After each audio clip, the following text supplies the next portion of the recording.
Memoir Kwaba Eba Skeleton Man TV. So Skeleton Man TV Anna Bushi. Say when your first time Bomodea subscribe. Me a notification is so.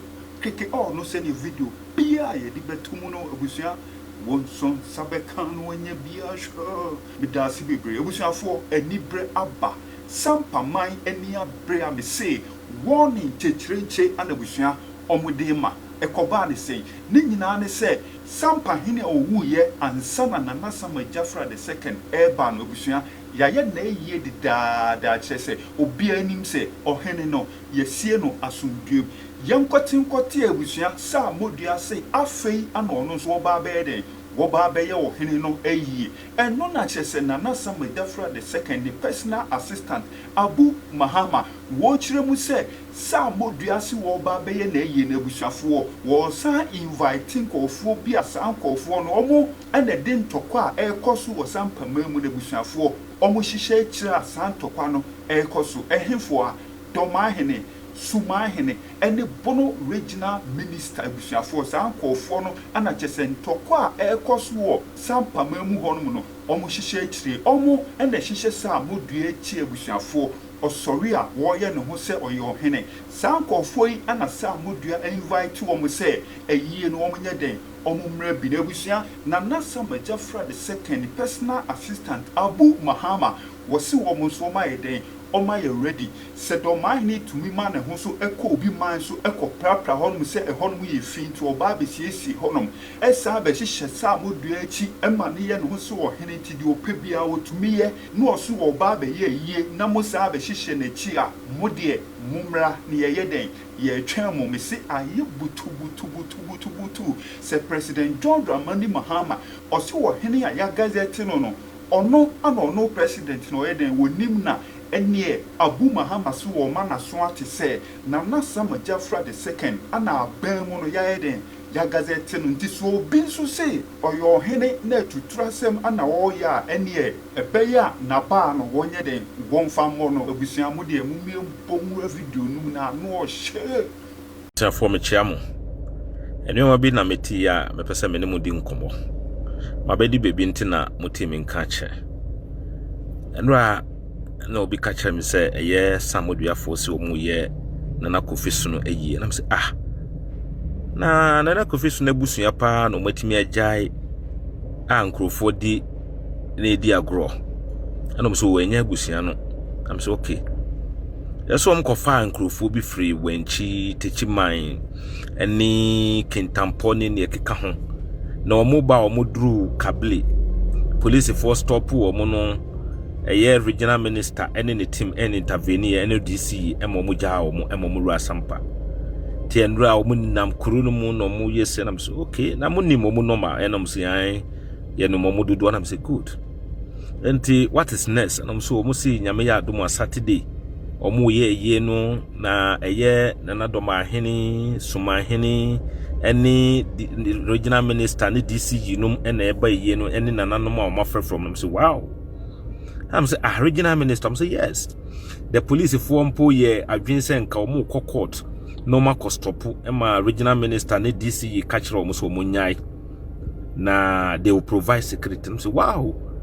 Regional minister Sampa Manhene na Samba Jafla amamre ne amane kwan mu Ghana mra mu ya ono na ye ohene no ebeye na dua na hene ne na dua na hema yie omo ka say problem ba into omo nyai court restraining omono sa the same regional minister say yes say wow tini yana me ka kire regional minister any Dormaahene ne Sumaahene any DC nyina ne say emo madwen mu enye omu say omu ye ma problem ba Sampa ehun sunsanso no beka wo Sampa nko a de bida ebedi omachi eka omu nkuru no mu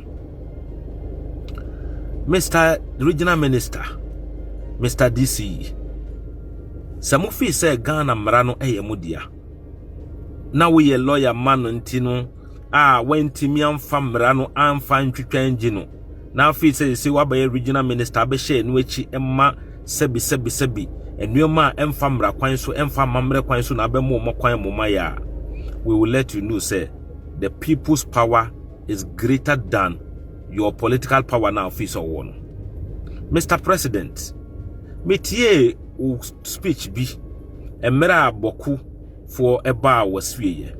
Wo kan asem bi say, who swear the oath say you protect the constitution of the state.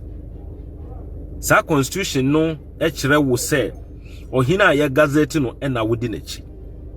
Mr. President, I hope that our statement is not based on your perceived political allegiance of those that you think have been gazetted. I know, say, it will be a statement covering every legally gazetted Dormaahene ewo Ghana. Se sadia na unyina so ne sade ne de ne metwi wadwan so say your appointees are the DCE and the regional minister working in consultation with their respective ahemfo the Dormaahene or no control the regional minister any Sumaahene or control the DCE and omu manipulate omu omu ye ndi omu ye yati se Dormaahene any Sumaahene any sa omu mukeka ho nyina eba Sampa ochina me yapa se bebi a me wo no me ne Ghana ntem wakakra na mentimi mma ho enka me na me lead guide of honor na ye be di be ma Dormaahene any Sumaahene any regional minister no me na me lead ye prepare atwen wo say nyame be so mu tata di omo bedru Sampa na ye di omo kọ the funeral ground no mako ye yie no ye twen wo mpa ye be mo befitting welcome ebe yensa na ho ebe ye a lesson ama any other person who will want to mingle in affairs which are not legally grounded and traditionally grounded.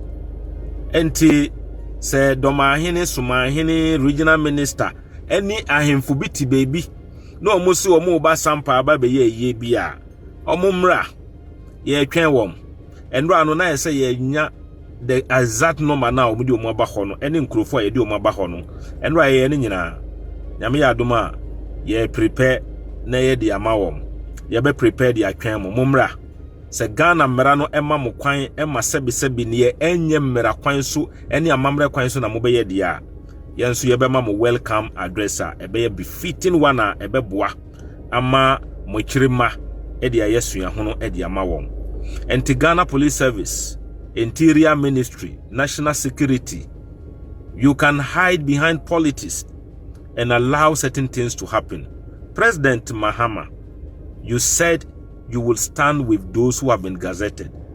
There is only one gazetted chief in Sampa, Onene Nana Samajafla Otosumino. Enti Mesremo, Ochina will be a test case for Sampa. It will be a test case for Ghana, and we are ready for that. We lay red carpet at the ama Nana Dormaahene. Lay red carpet at the ama DCE at the free baby awoti na e de na ko eye na se. Lay red carpet at the welcome obi biara obeba Sampa bia a red carpet will be waiting for you. Yedamasi. Enti eno pe na me pe se national security eni wo mo keka ho beti.